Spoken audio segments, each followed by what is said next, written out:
Hi, everybody. I'm Candid Frank Stanisci of Leaf Talk. Welcome to the Spanglish World Network on Zingo TV channel 250. Please remember to download the Zingo TV app at the respective app stores for iOS and Android devices. While you download, make sure you rate and leave a comment. Both apps are absolutely free. Zingo TV is available on Google Chromecast, Amazon Fire, Fire TV sticks, Roku sticks, and also on all smart TVs 2016 forward. Remind you as well that you can follow us on Candid Frank on YouTube. Use my last name, Candid Frank Stanisci, on YouTube.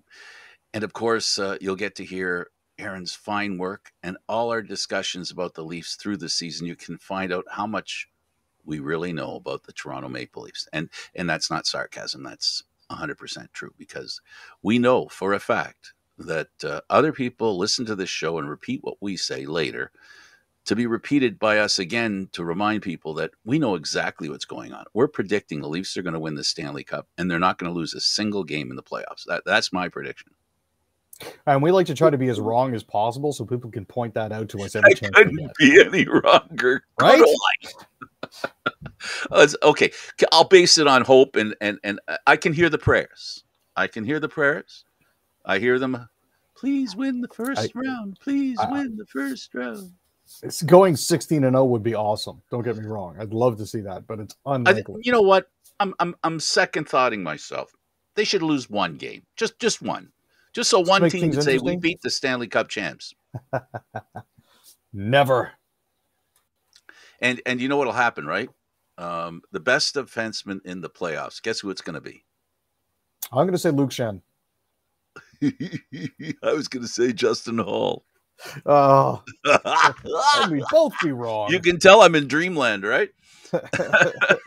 Because if he's the best defenseman on the Leafs in the playoffs, we're in big trouble. I don't know. I kind of like him. You know, let's drill down on Justin Hall and let's I mean, the guy doesn't haul ass very well. I mean, I get that. And sometimes he leaves his best game in the hall. Doesn't get into the room. And he coughs up the puck once in a while, so maybe he should take some hauls. This is all made up on the spot, Aaron. I didn't plan on doing this, but I love puns because I'm a very punny guy. I don't know. I think we're a little hard on Hall. Seriously. He's been relatively consistent, anywhere between 18 and 23 points in the 5 years that he's played with the Maple Leafs, full time, at least from 2019 all the way through to this year. He's consistent. I'll give him that much. I mean, he does have a Calder Cup under his belt. So, there is that going for him as well. So there is certainly a championship pedigree there. But his foot speed leaves a little bit to be desired. His reach is great, but the fact that he has to use it so often is not. I think his contribution in grinding out minutes for a defenseman, he does grind a lot of minutes. He does grind, top 4 minutes. So, I mean, they rely on him extremely. And it's been something that's been going on even before, in fact, even before the present coach. Mind you, though, he is an enigma, and the relationship that he's had with both coaches that he's had has been enigmatic, to be sure. In other words, folks, it's hither and yon, it's good and bad, and it's the extremes. Like they count on him to shut down big players on the other teams, and I think, Aaron, in fairness to him, you put him in that category, and it's gonna not look good very often if you're playing against the best players. You know what I mean? Like, that kind of compassion I think we should have for him. Oh, no. I mean, for sure. Don't get me wrong. He's been used in a lot of situations that don't necessarily put him in offensive categories. Let's put it that way. He's used a lot on the penalty kill. He's used a lot on shutdown situations. On average, he plays about 20 to 22 shifts a game. He averages about 21 minutes a night. It's one of those things. He's usually consistently in the positives. So that's a good sign. I know most people say, well, plus minus is a bit of a bogus stat, but Not really. It's bogus in the sense that you have if you've got good numbers, is it because you're playing on the third line or fourth line or playing against a third line or a fourth line? Is it because you're a defenseman that's sheltered by the coach? I don't see him as a sheltered guy. I see him. I think part of the reason why he got benched under Babcock and early, with his present coach, is that they expect a lot from him. They really do. They expect a lot from him. And you know what? If he doesn't rise to the occasion each and every time, when he doesn't, it's flagrantly obvious. I think that's what the issue is that he sometimes coughs the puck up, makes bad passes, almost seems to have at least during a game, one or two times a game, he appears to have a brain cramp. And I think it's just pressure on him because of, what's expected of him. Well, I mean, the good news is he's been getting better at that sort of thing. I've been noticing him less and less as the season has gone on. I mean, obviously, everybody has some warts to the game. There have been occasions where he has been not really very good at all, but the times where he's been absolutely solid for them and completely unnoticeable, it happens more often than not these days. You couldn't say that earlier in his career in 18-19 and in 19-20. His defensive deficiencies were very obvious, but he's improved steadily over the course of the years. Occasionally he even chips in with a timely goal or two, so it's not entirely unheard of.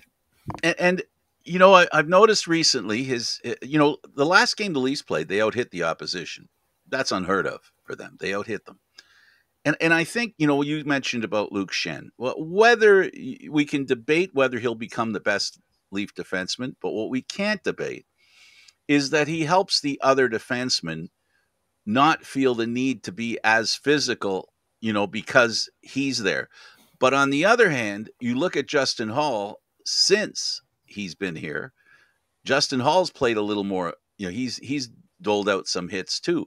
He doesn't have to play to his size relative to the rest of the defensemen.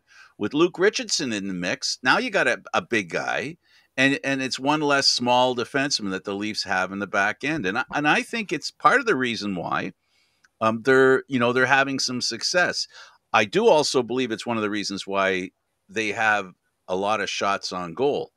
I think it's a plan that they have, Aaron. You might think I'm crazy, but I really think the Leafs are trying to work out a real playoff-style defense, which is give away less opportunities that are less impactful.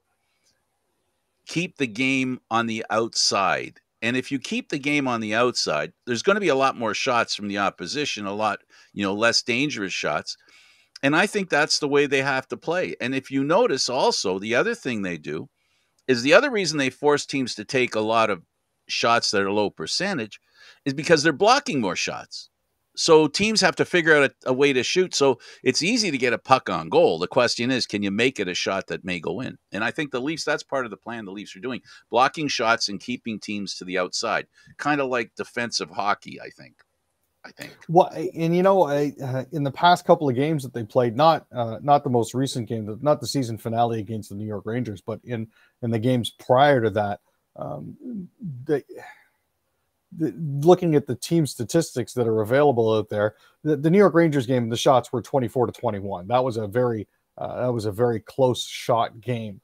But you look at the game just prior to that, and the Maple Leafs got outshot 48-24 or something ridiculous like that, 46-21. Like it's but that was they had 8 penalties compared to what was it, 3 or 4 on their side, right? Yeah, but if you look at the heat map for that sort of thing, a lot of the shots are coming from the periphery, and like I said, from the dasher boards down. If that's all you give them, that's what they're going to take. Yeah, and while it does look horrific on the stat sheet, the fact of the matter is these shots are isolated and coming from the outside, so they're far easier to handle. Plus, I'm actually really enjoying the revamped defensive pairings that they have with Brody with Hall, McCabe with Liljegren, and Riley with Schenn. Riley has those offensive tendencies. He's paired up with Luke Schenn, who's a stay-at-home defenseman. Jake McCabe has a little bit of offensive flair. Timothy Liljegren is showing he's a lot steadier than people thought he was, especially when he first came up from the Marlies. He seemed a little bit more offensive minded and streaky, but I find he's really settled down. And Brody and Hall just gives them consistency. You know? Yeah, and he lost his buddy Sandin, and I think that affected him. That trade deadline stuff really did affect him. And you know, you couldn't blame him for wondering if he was, you know, going to get any ice time. You know, with what the trade, you know, what the trade deadline wrought. You know, so basically his confidence needed to be earned back. But what you're noticing about his style now, and this is something that you mentioned about Hall, I think the same can be said for him as well. He's not as noticeable. And when you think about it, you look around the whole Leaf defense, you know, sometimes you wonder, you go, oh, yeah, Jake McCabe, was he in the lineup? Was McCabe in the lineup? I'm not sure. You know, that kind of stuff, right? And that's good because defense and bad officiating, right, have one common thread. When both are doing well, you notice either. No, that's very true. And, you know, like I said, the less you notice a defenseman, the better. As far as I'm concerned. Exactly. They're like children. They're better seen but not heard. Well, I wouldn't say that. Obviously said by somebody who doesn't have children, is not planning on having any children, and all his friends that have children are going, Aaron, I'm going to smack you upside the head a little later. No, all kidding aside. The point being, of course, is that if you do your job on the defensive end, it's not noticeable because if they don't score a goal, you're not putting your head down or you're not skating with your stick down and heading towards the bench. You know, all that wonderful stuff. And you know, in the playoffs, that's going to mean a lot. And the biggest thing the Leafs have done in the offseason, I think the trade deadline, was to heighten a little bit of the nastiness, some of that, but mostly the abrasive game that allows them to have some freedom. The players on their team that need that freedom. Nylander looked good. He's not looked very well in recent games, but the last couple, he seems to be getting back into his groove. Perfect timing, I got to say. No, he has actually finally come a little bit back into his own, and I think it's because of the fact that Marner and Matthews were both out for the 2 games prior to the New York Rangers game. That gave him a little bit more impetus to try to show what he could do, because here's this big money guy, you know, and they're waiting on him to do his thing, and he knows he's been flat. So I'm glad to see that he finally hit the 40-goal landmark in the last game of the season. I'm glad to see that he's doing better with that. You know, he got 198 shots at 5-on-5. He's currently 11th in the NHL when it comes to that sort of thing. You know, I loved his quote. Just turned 26. I loved his quote, though. Oh yeah, it was an absolutely fantastic quote.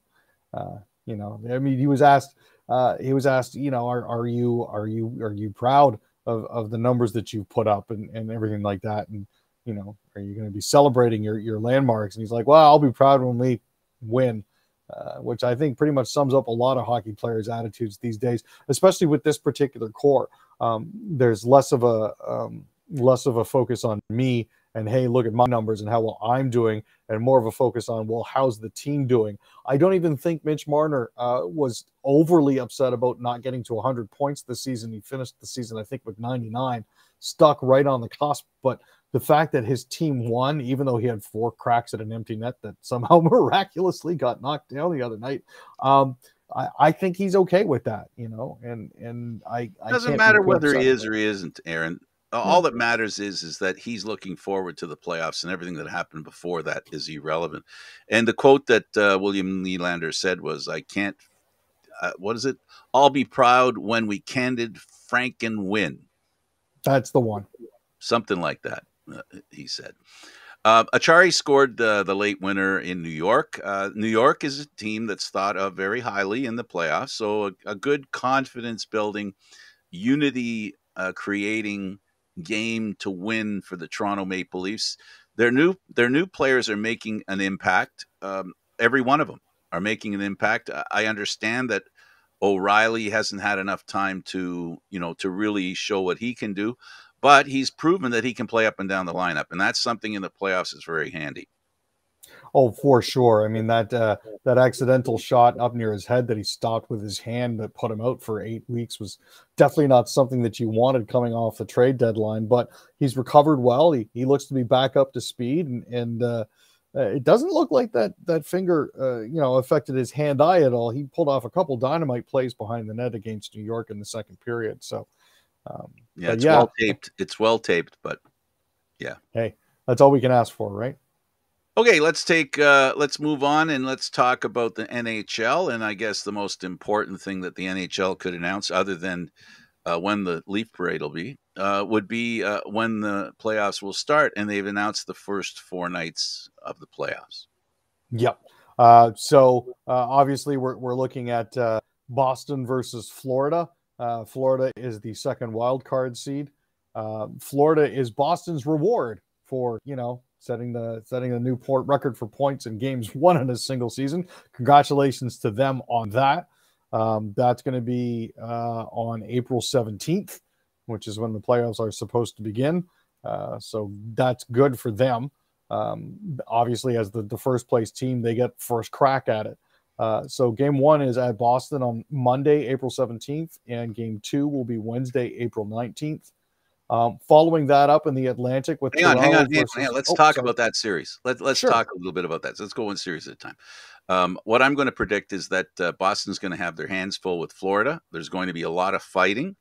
There's going to be a lot of bitterness, and I believe there'll even be a suspension or 2 in that series. Now, are you calling the suspension for fighting, or are you calling the suspension for just a suspension? A lot of fighting, chicanery. There'll be some fighting. It'll be a very physical contest. The Florida Panthers are one of the most physical teams in the National Hockey League. Remember I told you back a couple of weeks ago, the worst thing that could happen, well, maybe it wasn't you, when somebody asked which team would Boston fear playing the most. My pick was Florida. I don't know if I did it here as well, but anyway, that's my feeling. Why? Because of the physical nature of the way Florida plays. If the referees clamp down and officiate like it's the regular season, Boston's road will be a little simpler. Their power play will make an impact. Florida's penalty killing will be relied on too much, as will their goaltending. But if there's playoff officiating, Aaron, it's going to get. I really think that series, there's going to be some real knock 'em drag out fights. There's going to be some really interesting situations, and I really think that Boston's primed to lose that series, and I wouldn't be surprised if Florida wins that series in 7. Well, I mean, there is the possibility here for Boston to regress a little bit. They are no longer the spring chickens they once were. Pasternak, Bergeron, Marchand are all getting a little bit long in the tooth. I'm really loving the way that Matthew Tkachuk has been playing when he's been with the Panthers as well, ever since the trade deadline. He's been looking really good, really sharp, really on top of his game. Exactly, and I'm thinking a Tkachuk Marchand battle could be very, very interesting. There's gonna, like I said, you got pot stirrers in both of them, right? And then you've got some physical players who can throw them down, and it's going to be interesting because that defense that Florida has, they're not that clean. They love cross-checking. They love cheap shots. And guess what? The Bruins do too, but there's only one problem. Bruins aren't usually accustomed to getting some of their own medicine, and I think they're going to get their own medicine in this game. The big bad Bruins may be living in Florida in this series. It'll be clear. I think we'll see what happens in the first game. It'll be very interesting, and I hope it's going to be as good as I think it can be. Next series, Aaron? So the next series we're looking at is the Atlantic, and that's going to be your Toronto Maple Leafs versus the Tampa Bay Lightning. Tampa Bay is coming into this ice cold. They have not had a good couple of months. That is scary. If you're a Leaf fan, you should be afraid of that. I am petrified. Normally, teams that are carrying a losing record into the playoffs are something you can sort of just dust off and say, "Hey, well, it is what it is." But these guys, I don't know how they do it, but they somehow manage to make sure that they're 110,000% ready to go. First game is going to be Tuesday, April 18th, followed by Thursday, April 20th, both in Toronto. Tickets are going for $3,500 a pop for lower bowl seats, so make sure you get in early.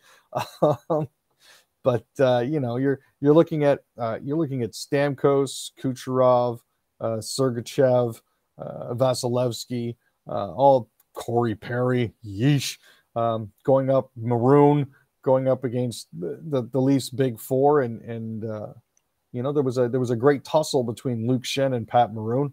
Message sent. It is there. If you want the smoke, you can come get it. I don't necessarily think Tampa Bay is going to want that, but I do know that this is going to be a very interesting series. Don't poke the bear. Well, that's the hope that the Leafs can do, that they can keep up with Tampa's play, and also their power play be effective. For the Leafs to win this series, their power play has to be a little more effective. Their offense has to be sharper than it's been, and most of all, and I'll point at Marner on this one. There has to be a thick-skinned approach to whatever happens on the ice. One of the things that I hope, and let's see if Leaf management and or the coach and other players can help Marner to feel less pressure to carry the team. He doesn't have to carry the team. And if things don't go well, he doesn't have to feel responsible for that. We've seen him do that in the past couple of playoffs. Let's hope that it's not about being mentally tough. It's about, being mentally appropriate. Take on enough responsibility that you can handle. Don't take responsibility for everything that happens. And then you've got Matthews doing what he's been doing all season. He's in the top 15 of plus minus. He's worked very hard on his defensive game. It's going to come in handy in this series. For sure. Next series. So we're looking at the Carolina Hurricanes versus the New York Islanders. Oh boy. Yeah. For a team that didn't need John Tavares, he certainly helped them get into the playoffs this year. It's been a bit of a bumpy ride for both the Hurricanes and for the Islanders. You've got Carolina, who attacked in waves against a team that relies heavily on their Vezina candidate Ilya Sorokin. This, I think, is a case of quantity, which is the Hurricanes, versus quality, which is the Islanders.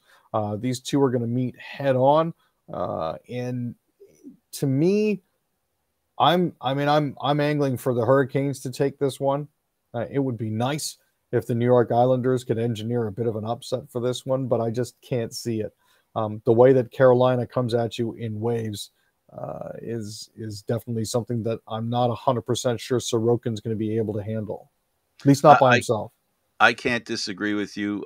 The Islanders, if they have any chance in doing not the impossible, but the difficult, which is winning the series, they're going to have to figure out a way to attack and not allow counter punches, because the Carolina team, they rely on counter punches. They catch you with your drawers down. So they're going to have to keep the Islanders are going to have to tighten their belts an extra notch, because they just cannot and should not allow Carolina to counterpunch. Now, there is a good news thing here for the Islanders. They've been very successful in the playoffs, since Tavares left the team. Anderson has been questionable in many playoff series, but he's improved his game, in Carolina. But this year, he did have a bad start to the season. He seems to be turning in games that are good for him and good for the team. But he will always be, for those of us that have followed the Leafs as closely as we've followed them, he sometimes finds a way to lose. And that's what the Islanders are going to have to poke at. They're going to have to help Anderson find a way to lose.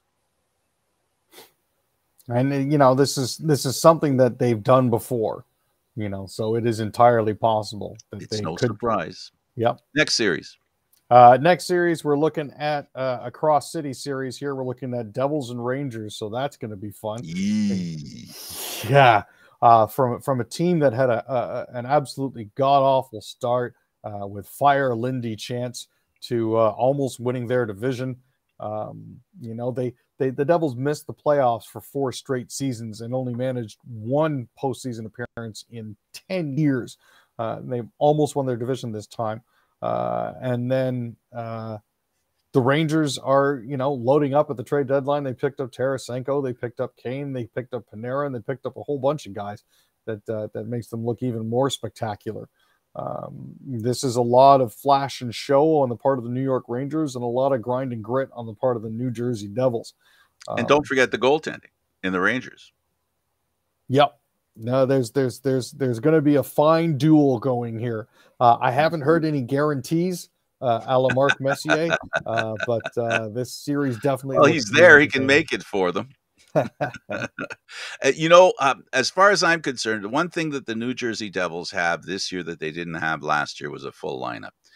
Should they not get injured, should they remain healthy, they're a good chance to win this series. But you know what? This of all the series in the East, to me, is the best pick'em series. I think this could go either way. If the Devils can play with a little more experience, notice I'm saying play with a little more experience, mainly because they don't have a lot of playoff experience, while on the other hand, the Rangers do. That'll be the advantage the Rangers go in. If they allow the Devils to gain some confidence in game 1, 2, and whatever, then there's a good chance that New Jersey could win. But I think as far as experience, if experience means anything in the playoffs, you got to tip the hat to the Rangers. And I got them to win this series based on that, on their experience in the playoffs. And I think that's a very important thing. And I mean, it's a 2-stop series. So the 2 arenas are relatively close together. Absolutely. So boat ride away. Yeah, exactly. Just get on the turnpike. Next series. Next series, we're looking at Golden Knights versus Winnipeg Jets. You know what I forgot? No, go ahead. Pittsburgh didn't make the playoffs, Aaron. Neither did the Washington Capitals. This is the Capitals not so much. I mean, Crosby must be apoplectic, not making the playoffs. Oh my goodness. And you could say Washington too. Yeah, that was the surprise this year, that those 2 teams did not make the playoffs. Were I Sidney Crosby, I would be taking a well-earned rest. You can only carry this league for so long. And Sidney Crosby and Alex Ovechkin have been the most visible faces of this league for at least the past 15 years, if not longer. You're right. He's getting the rest that he deserves because of the run in the playoffs. The same thing, because this is a Leaf show, we can go back to the Leafs. That's another advantage the Leafs have against Tampa. They played a lot of playoff hockey. They've done a lot in the past few years, as everybody knows. So, yeah, so Pittsburgh gets a rest. Washington, oh, well. Ovechkin, didn't like playing at the All-Star game. Now he doesn't have to play in the playoffs. He can work on his goals next year. And he's a great player. Washington's a great organization. They'll come back. But, 50% of the teams don't make the playoffs. You can't be average. If you're average, there's a chance you're out or in, and that's the difficulty. Okay, I apologize for dragging you out of the West Division. Let's go back to the West Division and the first. So we're looking at Vegas Golden Knights versus Winnipeg Jets. This is one of those series where it took all the way up until I believe the second last night before everything was finally sealed away and locked away there.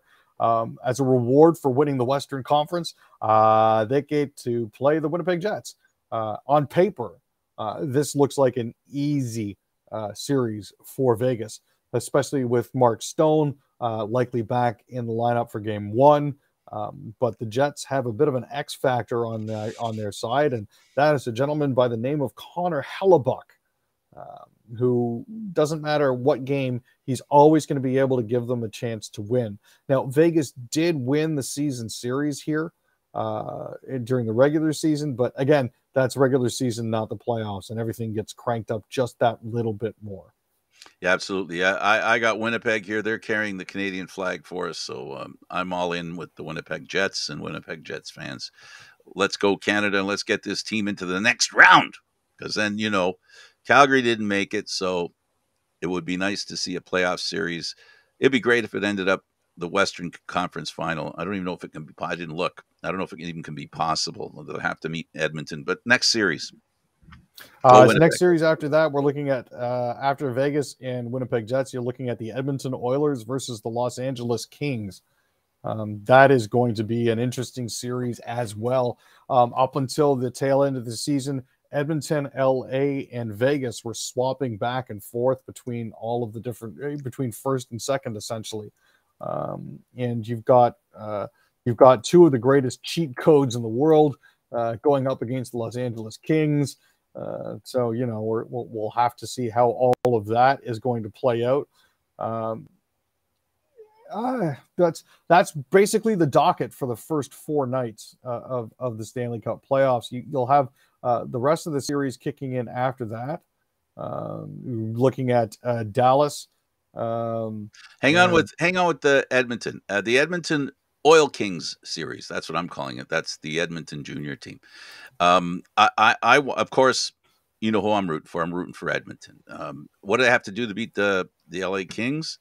They're going to have to be the stars of the show. And Edmonton is going to do, they've got a great defender and a guy that basically eliminated the Leafs at center, a defensive center on their team that can, we're going to see if he can handle the big guy, 2-point a game. Of course, Connor McDavid, can he shut him down? That's going to be the difference there. And my hope, of course, I'm rooting for the Canadian teams. Sorry, Maple Leaf fan. Not necessarily Toronto Maple Leaf, but Maple Leaf fan. So next series. All right. So after that, we're looking at. Give me just a second here. My computer has decided that everything is going to freeze on me. Dallas. Because it's just that kind of a day. But yeah, we're looking at the Dallas series next. Again, bear with me here, folks. Who do you actually prefer in this series, Frank? Who have you got? Who are they playing? I don't. That's what I'm trying to pull up, and it's why I'm vanning for time here because my computer's frozen. Anyway, Dallas is really good. Dallas is a good shot to be the team to do it. I think it's St. Louis. Is it St. Louis? I think it's Seattle that they've got. Oh, you know what? You might be right. Is that hockey? No, that's not hockey. I'm looking at basketball. So I'm showing Dallas versus Seattle, and Seattle's a second-year expansion team. Nobody expected them to really be going anywhere quickly, but they proved that they were relevant this year by playing themselves into the top half of the league. Okay, there's a playoff picture. I got it for you. Yeah. All right, Dallas, Seattle. Seattle, a new team. I got to go with Dallas. I like their size. I like their goaltending. I like their speed. And I like their history. You're looking at the fact that Jason Robertson is coming in hot as well. He's had a phenomenal finish to his season. So everything looks to be going well for him there.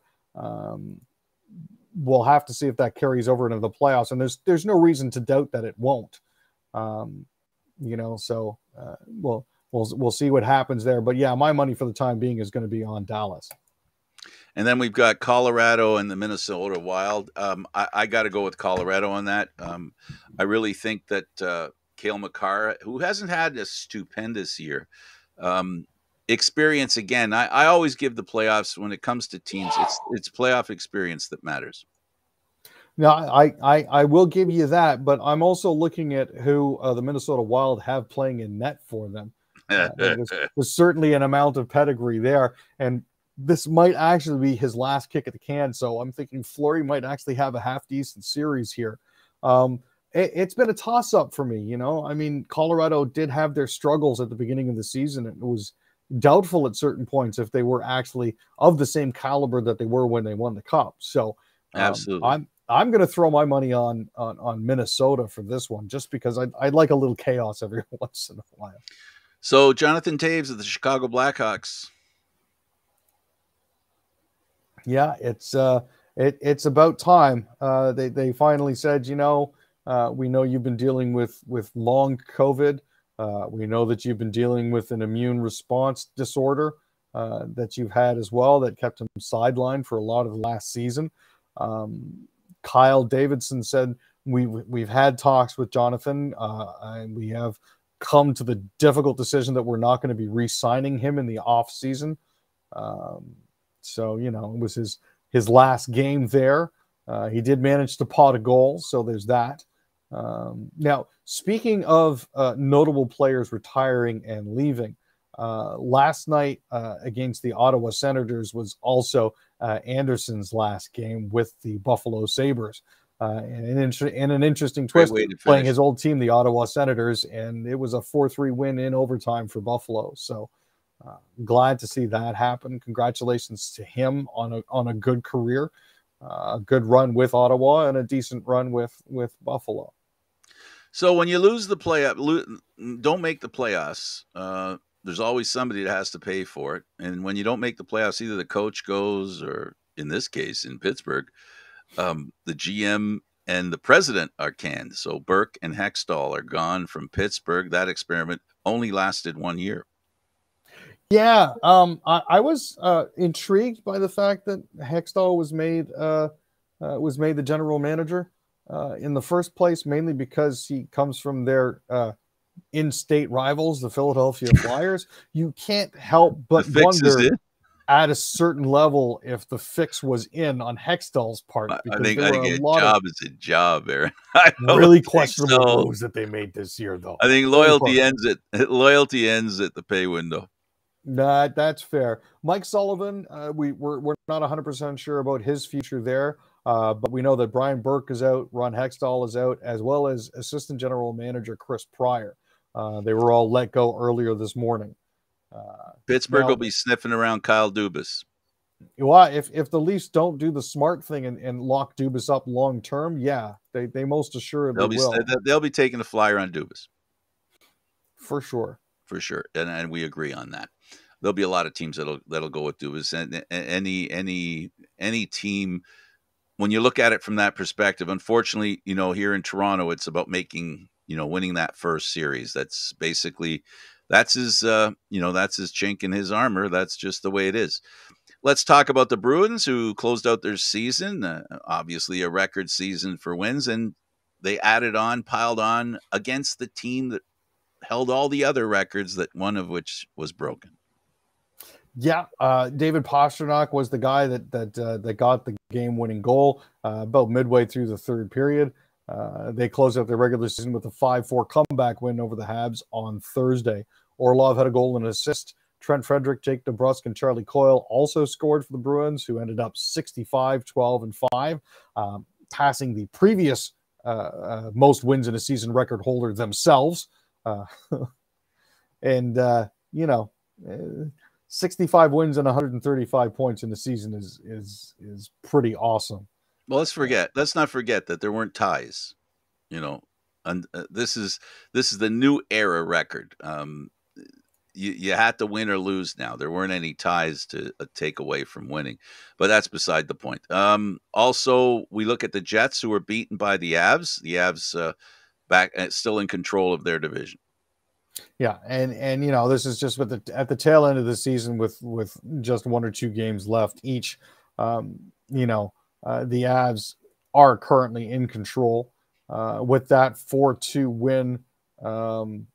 They're basically on the brink of capturing the Central Division title. Evan Rodriguez got the go-ahead goal early in the third period to help the Avalanche beat the Jets 4-2 on Thursday. Colorado has 107 points and needs to win in Nashville tonight to secure the Central's top spot over Dallas. Zadorov hat trick leads the Calgary Flames to victory in their last game of the season over the San Jose Sharks. Yeah, this is one of those things where I think the San Jose Sharks are doing a bit of a lost tour, and this win unfortunately comes a little bit too late for the Calgary Flames. It was great that Zadorov had himself a hattie. It just unfortunately wasn't enough in the end. San Jose completes the Alberta punching bag, losing to the Oilers as well. And again, this is one of those things that helped Edmonton cement their position in the division as well. So you can't, really be upset at California for giving Canadian teams a hand up in this sort of thing. It's a tough tough road trip to finish the season for the San Jose Sharks for sure. Garland gets a hat trick for the Canucks, and they win in overtime 5-4 over the Coyotes. Yeah, this is just a little bit of light at the end of the tunnel. Connor Garland has been a bright spot for the Canucks all season. He finally got his first career hat trick, a $1.19 into overtime, and they finally managed to close it out at mullet. Elias Pettersson got his 39th goal, and JT Miller got his 32nd. Rick Tocchet finished 20-12-4 after replacing Bruce Boudreau as Vancouver's coach partway through the season. Quinn Hughes had 3 assists to give him 69 for the season, and Andrei Kuzmenko had 2 assists, and Colin Delia had 24 saves. So some positives to be taken away from all of this for the Canucks. They didn't get beaten as badly as they could have. They didn't finish as poorly as they could have. It's all sort of middling at this point, but there are some positive signs. So this is where we'll talk about in this segment about the Leaf playoffs. Again, we'll remind folks, Tuesday and Thursday, the Leafs are at home against the Tampa Bay Lightning. Is there anything we left out? I guess the biggest thing we left out is we didn't really talk about Samsonov. He's injured right now. It might be a groin pull, and that can be a pretty, a pretty tender injury to overcome. Yeah, they've been very cagey about his condition currently, and with Murray still out with concussions and a concussion, a head injury basically. This is one of those precarious situations for the Maple Leafs. How much do they say about Samsonov's injury? How bad actually is the injury? Is Wall their guy to go to? Is he Ken Dryden? Can he be Ken Dryden? Ken Dryden never had a groin in the first place, so it's entirely possible. There you go. But anyway, Wall, he's, there have been goaltenders, I always talk about this, and I say it all the time, that goaltenders are not predictable. But one thing's for sure, if they can capture lightning in a bottle, or if they can get a little confidence, and a playoff run doesn't allow you enough time to lose confidence. That's why a guy like Dryden did what he did. That's what Vachon did when he did it, and every other goaltender, including what's his name there, the whiner in St. Louis. You get on a run, you get on a run, and as a goaltender, that's all you need. You just need confidence. They all have the ability. They've been playing goal for a long time. They understand how to play the game. The question is, can they, in a moment of pressure, make the moves that they've learned to make easily? And that's, Wall can do that. I'm not worried. If Samsonov can't play early, if he needs more time and Wall goes in the net, everything I've seen from Wall has been his name, Wall. Yeah, he's been a great surprise and a great performer for them for sure. He's not tired. He hasn't played a lot. He hasn't been in goal a lot. I'm looking back at Vasilevsky's record. On April 11th, he was an .833. On April 5th, he was an .838. Aaron, careful. Peppered in there. Don't get me wrong. Peppered in there is a 1,000, a 968, and another 1,000. So don't tempt fate, buddy. Really hot or really cold? Don't depend on him being bad, because soon as you depend on him being bad, you know what happens. The guy, we don't know, right? We don't know what's up with him.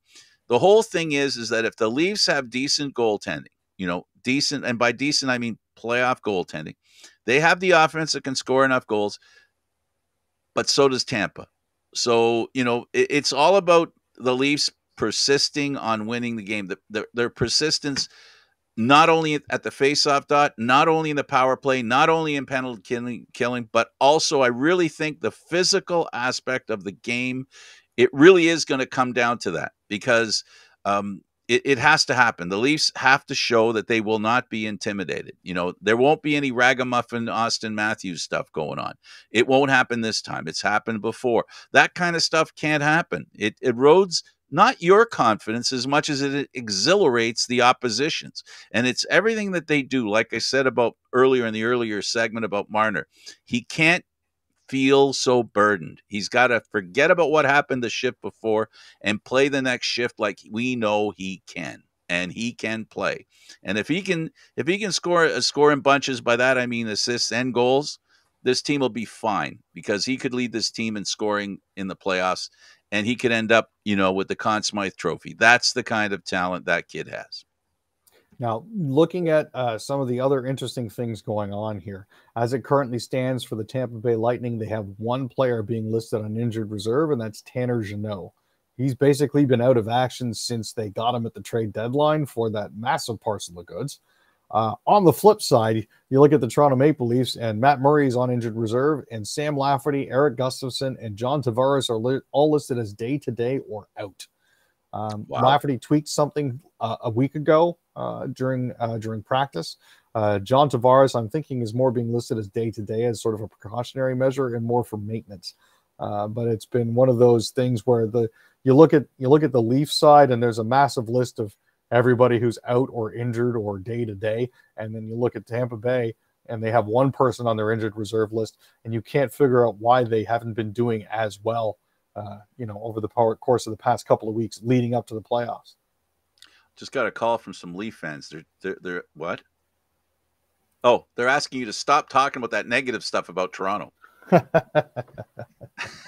I'm just being realistic here. That's all. That's okay. You can be as realistic as you want. Let's talk about women's hockey and the IIHF championship that's going on now. Canada beat Sweden. Tell us all about it, Aaron. That was a humdinger of a game. It was going back and forth between that, the Leafs and Rangers game, and the Senators and Sabres game. But Sarah Nurse got to be the overtime hero with an absolute bullet to the top corner.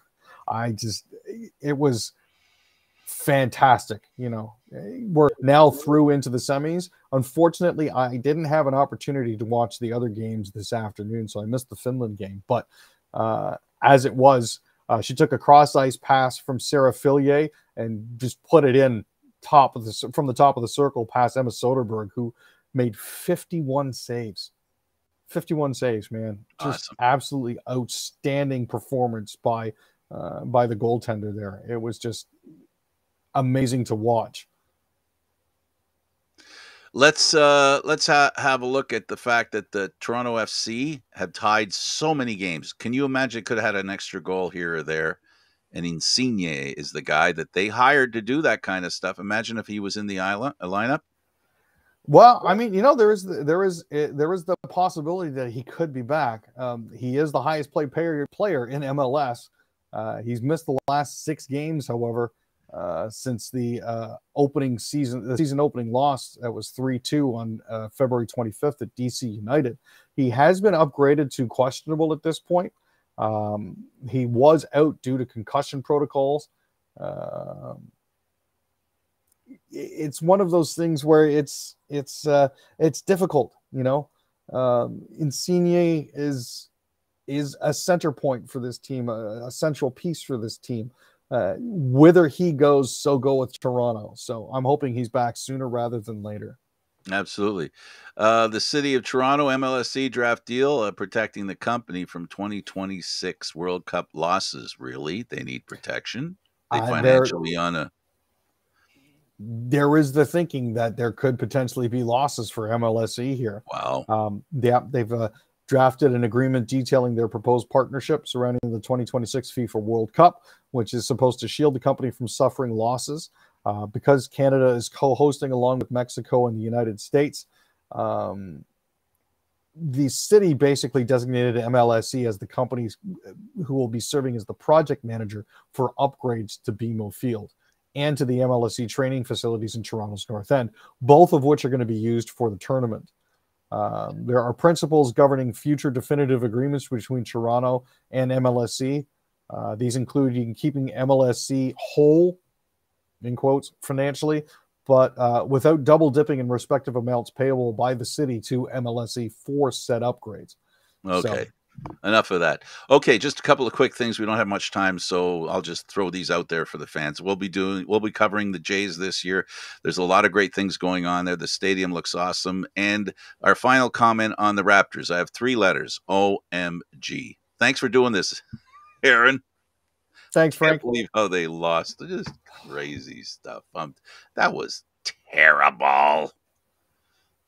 All right. He's Aaron William Freeland. I'm Frank Stanisci. Thank you for watching Candid Frank Live's Leaf Talk, seen live on Fridays at 6 p.m. Eastern Standard Time. The show can also be heard on the Spanglish World Network and, of course, seen on the Candid Frank Stanisci 1030 YouTube channel. Leaf Talk, other news, entertainment, and sports programming we offer. Please check out, as again, Candid Frank Stanisci YouTube page, and of course, SpanglishWorld.ca. Spanglish World. Watch it, hear it, read it, download it, and live it. Thanks for watching, everybody. Enjoy the playoff hockey.